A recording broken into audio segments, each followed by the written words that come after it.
35 वर्षीय कमला ताई नाम की एक औरत रहा करती थी। उसका एक ढाबा था।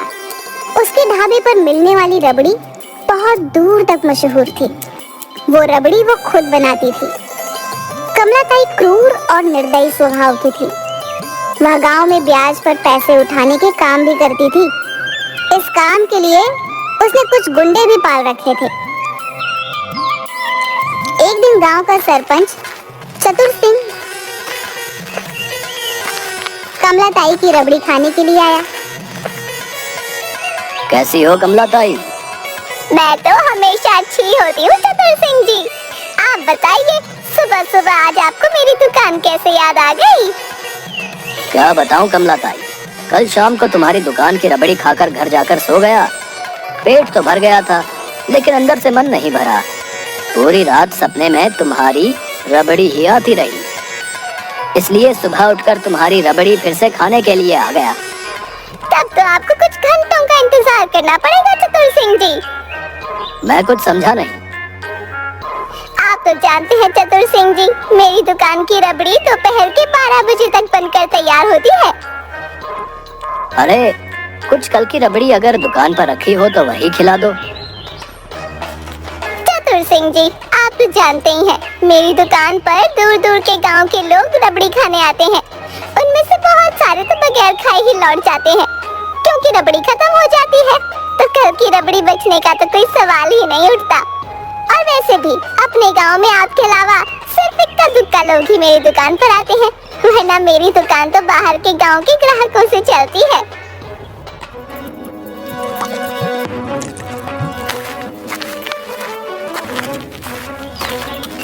अरे मालकिन, अरे ये गांव वाले बेचारे आपकी रबड़ी कहाँ से खा लेंगे? मालकिन, इन बेचारों के ऊपर तो पहले से ही इतना कर्ज का बोझ है कि इन्हें तो एक वक्त की रोटी मिल जाए तो इनके लिए ये बहुत बड़ी बात है। तो कहना क्या चाहता है भैया?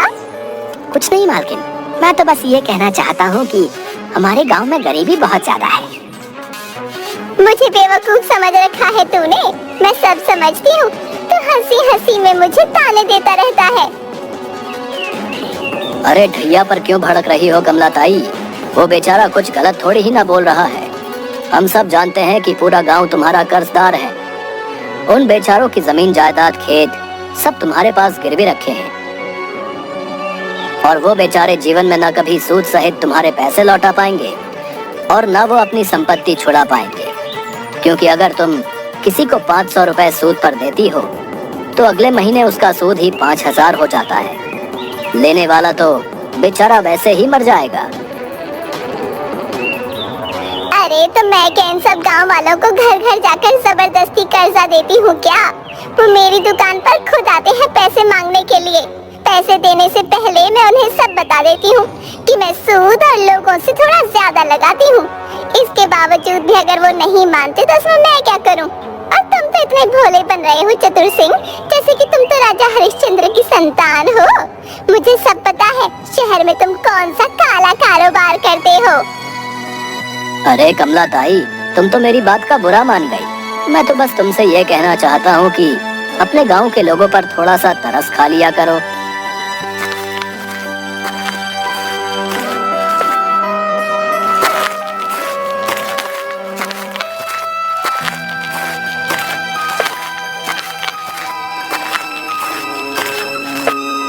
कमला ताई जी, सुखिया चाचा ने जो सूद पर जो रुपए लिए थे उसका अभी तक उन्होंने पिछले 6 महीने से ब्याज नहीं चुकाया है। अरे पूरे 1 लाख रुपए लेकर गया था, जिसका ब्याज और असल मिलाकर पूरे 5 लाख रुपए है। जाओ जाकर पैसे लेकर आओ। हम दोनों सुखिया से पैसे ही मांगने गए थे, लेकिन आज उसकी बेटी की शादी है। उसकी पत्नी बहुत रो पीट रही थी, इसलिए मजबूरी में हम दोनों को वापस आना पड़ा। अरे मुस्तंडो, रोज मेरी 2-2 किलो रबड़ी खा जाते हो और 3-3 किलो पी जाते हो दूध। ये सब मैं तुम्हें मुफ्त का नहीं खिलाती पिलाती। उस सुखिया की पत्नी ने तुम्हारे सामने तो आंसू क्या बहा दिए, तुम दोनों पिघल गए। चलो मेरे साथ, देखती हूँ कैसे पैसे नहीं देता सुखिया। आज तो मैं उससे अपनी पूरी रकम वसूल करके ही लौटूंगी।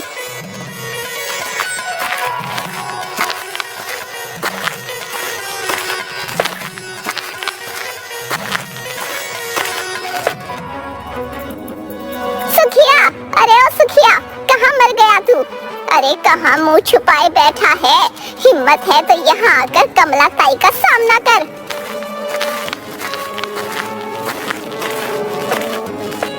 क्या रे सुखिया, भीमा और कालिया को तूने बगैर पैसे दिए ही लौटा दिया? कमला ताई जी, आज मेरी बेटी की शादी है।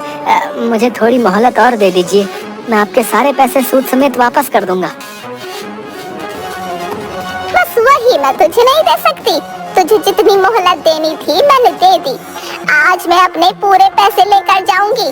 तेरे ऊपर मेरे पूरे 5 लाख रुपए निकल रहे हैं। चल जल्दी से निकाल मेरे पैसे। क्या 5 लाख रुपए? लेकिन आपने तो कहा था कि मेरे ऊपर सिर्फ 2 लाख रुपए निकल रहे हैं।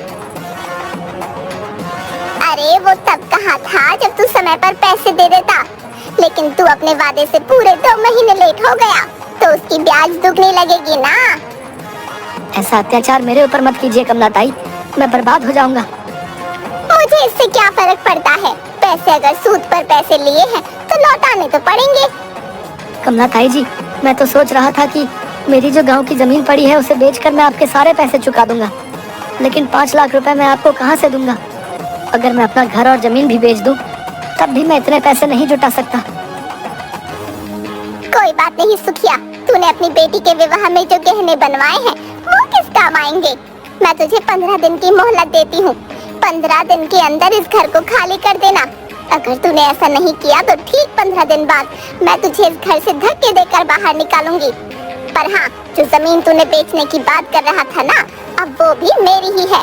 तब तक आज मैं तेरी बेटी के गहनों से काम चला लूंगी। देखते क्या हो, घर का कोना कोना छान मारो। इसने अपनी बेटी के विवाह के लिए जो गहने बनवाए हैं उठाकर मेरी दुकान पर ले आना। इतना कहकर कमला ताई वहाँ से चली गई। सुखिया बेचारा भीमा और कालिया के सामने हाथ जोड़ता रह गया। उन दोनों ने सुखिया की एक भी नहीं सुनी।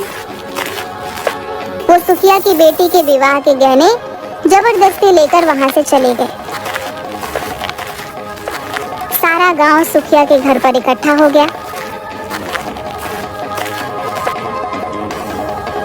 सुखिया की पत्नी निर्मला रोते हुए बोली, हे भगवान, ये कैसा अन्याय है। आज मेरी बेटी की शादी थी और आज ही के दिन वो कमला ताई मेरी बेटी के गहने छीन कर ले गई। मेरी बेटी से विवाह कौन करेगा? गांव वालों, जिस तरह से अन्याय करना एक पाप है, उसी तरह से किसी के ऊपर अन्याय होते हुए देखना भी एक पाप की श्रेणी में आता है। क्या तुम सबका ये कर्तव्य नहीं था कि तुम कमला ताई को ऐसा करने से रोकते? अगर ऐसा ही रहा तो वो दिन दूर नहीं जब सारा गांव कमला ताई का गुलाम बन जाएगा। बनता रह जाएगा नहीं सुखिया चाचा, बल्कि बन गया है। देखो इन चेहरों को, ये सिर्फ नाम के जीवित प्राणी हैं। मुझे तुझसे पूरी हमदर्दी है सुखिया, लेकिन तुझे कमला ताई से सूद पर पैसे लेने की आखिर ऐसी क्या जरूरत आ पड़ी थी? तुझे मैंने मना किया था, लेकिन तूने मेरे मना करने के बावजूद मेरी एक बात नहीं मानी और अंजाम तेरे सामने है। अरे मुझे तो पहले से ही पता था कि तेरे साथ कुछ ऐसा ही होगा। आप सही कहते हैं चतुर सिंह चाचा, लेकिन अब कमला ताई का कुछ ना कुछ तो करना पड़ेगा। उसका आतंक अब गांव में दिन ब दिन बढ़ता जा रहा है। अरे तू क्या कर लेगा रतन, गांव की पुलिस भी कमला ताई से मिली हुई है। टोंडे को महीने में अच्छी खासी रकम पहुंचाती है, इसलिए हम सब गांव वालों की कोई रिपोर्ट नहीं लिखता। अरे तो तुम किस काम के चतुर सिंह हो? सारे गांव वालों ने मिलकर तुम्हें अपना चतुर सिंह चुना है। जब तुम ही ऐसी बात करोगे तो फिर बाकी गांव वालों का क्या होगा? अगर ऐसी बात है तो फिर मैं अभी और इसी वक्त चतुर सिंह का पद त्यागने को तैयार हूँ, मगर मैं कमला ताई से पंगा नहीं ले सकता। समझ गए ना तुम लोग? हाँ, आप तो ऐसा बिल्कुल बोलोगे, क्योंकि आप तो रोजाना उसकी रबड़ी खाने जाते हैं और आपको तो उसकी रबड़ी बहुत पसंद है। सिर्फ मुझे ही नहीं, बल्कि उसकी रबड़ी दूर दूर तक मशहूर है। हाँ, लेकिन वो दूर के लोग नहीं जानते ना कि कमला ताई रबड़ी की आड़ में गांव के लोगों के ऊपर अत्याचार करती है, उन्हें नाजायज दबाती है। आप सबको ये कायरों भरा जीवन मुबारक हो, मगर मैं इस कायरता में नहीं रह सकता। मैं जा रहा हूँ गांव छोड़कर। अगर जाना चाहता है तो जा, हम सबके ऊपर ठीकरा फोड़ कर क्यों जा रहा है? इतनी ही ज्यादा अगर तेरे मन में सच्चाई की आग लगी हुई है